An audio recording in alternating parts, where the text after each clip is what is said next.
अगर भरोसा प्रभु का दृढ़ हो जाएगा, शरणागति परिपक्व हो जाएगी, तो विश्वास और श्रद्धा इन दो का विशेष प्रकाश होता है।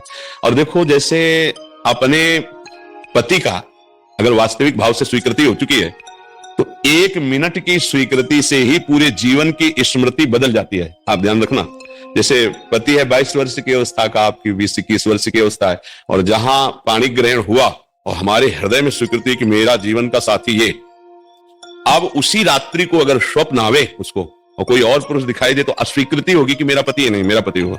मतलब स्वप्न पर, सूक्ष्म शरीर पर जागृत अवस्था की स्वीकृति का प्रभाव पड़ गया। अच्छा, उसी दिन से उसी घर का अगर 1 चम्मच भी कोई लेगा, तो वो ये नहीं कहेगी कि मेरे पति का चम्मच क्यों ले रहे हो, वो कहेगी मेरे घर का चम्मच क्यों ले रहे हो। स्वीकृति बदल गई ना। अब वो कभी पति का ध्यान नहीं करेगी, पति का स्मरण नहीं करेगी, पर कभी पति का विस्मरण भी नहीं होगा या पत्नी का विस्मरण भी नहीं होगा। यदि परस्पर प्रीति है, इसमें कौन सी साधना हुई? हमें यह बताया जाए कि इसमें स्वीकृति जोर की हुई या साधना हुई? साधना तो कुछ हुई नहीं, इसमें स्वीकृति हुई। और हम भगवान की स्वीकृति इस जोर से नहीं कर पाते हैं, यही कमी है। अगर ये स्वीकृति हो जाए तो श्वास में 1 नाम नहीं, श्वास में 10-10, 20-20 नाम चलेंगे। एक श्वास में 20 नाम चल गए, राधा राधा राधा राधा राधा राधा राधा, ऊपर खींचते हुए और नीचे छोड़ते हुए, तो एक श्वास हुई ना पूरी। अब वो उसमें 20 नाम भी हो सकते हैं। प्रियता, इसीलिए बहुत प्रवीणता से भगवत ऋषि जी, गोस्वामी तुलसीदास जी ने, कि जैसे कामी को स्त्री प्रिय है, लोभी को धन प्रिय है, ऐसे मुझे श्यामा श्याम प्रिय लगो। ऐसे वो कह रहे सिया राम प्रिय लगो, प्रिय लागो मोहि राम, ऐसे प्रिय लागे श्यामा श्याम। तो आप देखो कैसा उदाहरण दिया कि जैसे कामी पुरुष का चिंतन कामिनी के प्रति कोई ध्यान नहीं धरता, कोई मेहनत नहीं करता, वो काम करते हुए सहज में उसका चिंतन होता रहता है उसका। ऐसे लोभी पुरुष का धन का चिंतन होता, ऐसे मुझे प्रभु का चिंतन क्यों नहीं होता? क्योंकि धन में जितना महत्व है, स्त्री में जितना महत्व है, पुरुष में जितना महत्व है, भोगों में जितना महत्व, उतना राम जी में, कृष्ण जी में, श्याम जी में, श्यामा श्याम में महत्व नहीं है। ये बीच में रकील खींच दी गई। एक तरफ श्री भगवान है और एक तरफ संपूर्ण माया के भोग हैं। अब आप विचार करके देखो, भगवान बड़े हैं तुम्हारी दृष्टि में कि माया बड़ी? तो यही उत्तर मिलेगा, माया बड़ी। और भागवत महापुरुष पूरे त्रिभुवन की राज्य लक्ष्मी देने पर भी आधे पल को भगवान को ना भूले। तो इसका मतलब है भगवान की स्वीकृति नहीं हुई। तो हमारी प्रभु से स्वीकृति नहीं, प्रभु पराये हैं और ये सब अपने हैं रिश्ते नाते, इसीलिए इनकी याद आती है और उनकी याद में हमको बहुत मेहनत करनी पड़ती है। अगर प्रभु को हम इस रूप में स्वीकार करें वास्तविक कि मैं उनका अंश हूं और मेरे स्वामी हैं, मेरे प्रीतम हैं, तो आप देख लो भजन करना नहीं पड़ेगा, स्वाभाविक भजन होगा। प्रभु से बढ़कर कोई नहीं, तो चिंतन वही जाएगा।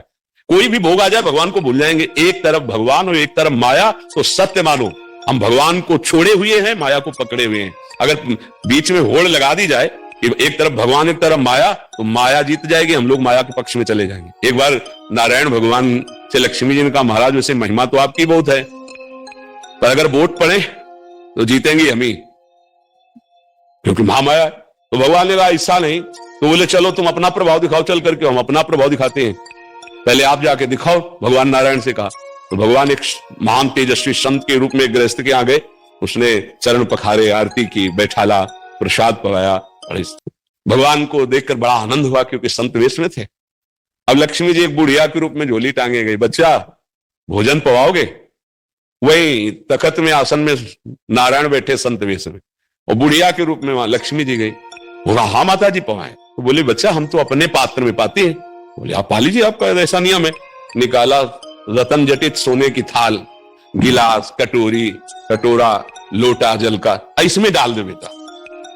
भगत के होश उड़ गए कि कमाल की वृद्धा है, वो ऐसे तो झोली टांगे है और मतलब लाखों करोड़ों का हिसाब किताब साथ रखे। पवाया और बड़ा गंभीरता से देखता जाता कि मतलब आश्चर्य। जब प्रसाद पा चुकी तो बोले माता जी थाली आप ही धोएंगे या हम धो लें? बोली बच्चा धोने की जरूरत नहीं, हम एक बार जिसमें भोजन पाती दोबारा पाती नहीं है, तो ये तो तुम्हारे। अरे बोले मैया अच्छा बच्चा चलती? बोले नहीं भैया 2-4 दिन रुको। बोले बेटा जहां संत होते हैं वहां थोड़ा हम कम जाती हैं। तो उनका स्वामी जी झोली उठाओ आप। बोले नहीं बेटा आज रात्रि तो रुक ले। बोले नहीं मैया रुकेगी, एक बार शाम के भी पाएगी, सुबह पाएगी तो जय बार पाएगी, बर्तन वापस करेगी।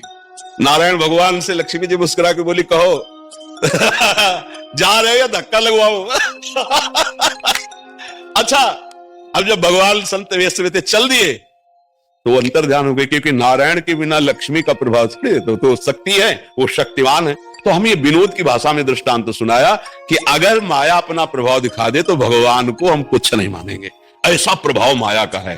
इसीलिए भगवान की शरण में रहा जाता है कि आप कृपा करो हमारे अंदर माया का प्रभाव ना पड़े। तो अगर हम नाम जपने का अभ्यास करें, भगवान में महत्व बुद्धि रखें, तो हमारा भजन चल सकता है। पर उल्टा हो रहा है कि अगर थोड़ा भजन भी करते हैं तो साधन हो गए भगवान और साध्य हो गया विषय, जबकि साधन होना चाहिए विषय और साध्य होने चाहिए भगवान। तो उल्टा मति होने के कारण हम विजय नहीं प्राप्त कर पा रहे, बार बार हार जाते हैं, भगवान को भूल जाते हैं और माया हमें परास्त कर देती। तो भगवान की शरण में हो, साधन बनावे शरीर और विषयों को और साध्य बनावे श्री भगवान को, तब बात बने। हम कई बार समझाना चाहते हैं कि भगवान पर महत्व बुद्धि पहले लाओ। जैसे हम अपने माता पिता से अधिकार पूर्वक मांगते हैं, ऐसे हम भगवान से अधिकार पूर्वक अपनी बात कह सकते हैं, मांग सकते हैं। वहां ये बुद्धि रखोगे तो हार जाओगे। भगवान को आपने क्या समझा कि 1100, 1000 या लाख में काम करने वाला आदमी समझा क्या तुमने कि अगर यहां घूस दे दो तो काम चल जाएगा? नहीं, ये घूस ही तो है। अरे विश्वम्बर है, पूरे विश्व की सामग्री उसी लिए प्रकट की है। तो हम भगवान पर महत्व नहीं रखते ना, इसीलिए ऐसी बातें करते कि भगवान को जानते नहीं है, भगवान की महिमा को नहीं समझते। तो इसीलिए हमारा भजन नहीं होता कि हम भगवान को अपना नहीं मानते, भगवान की महिमा को नहीं जानते, भगवान की स्वीकृति नहीं है, भगवान से बढ़कर कुछ नजर आ रहा है, इसीलिए ऐसी बातें। इसलिए खूब सत्संग सुने, शास्त्रों का स्वाध्याय करें, नाम जप का अभ्यास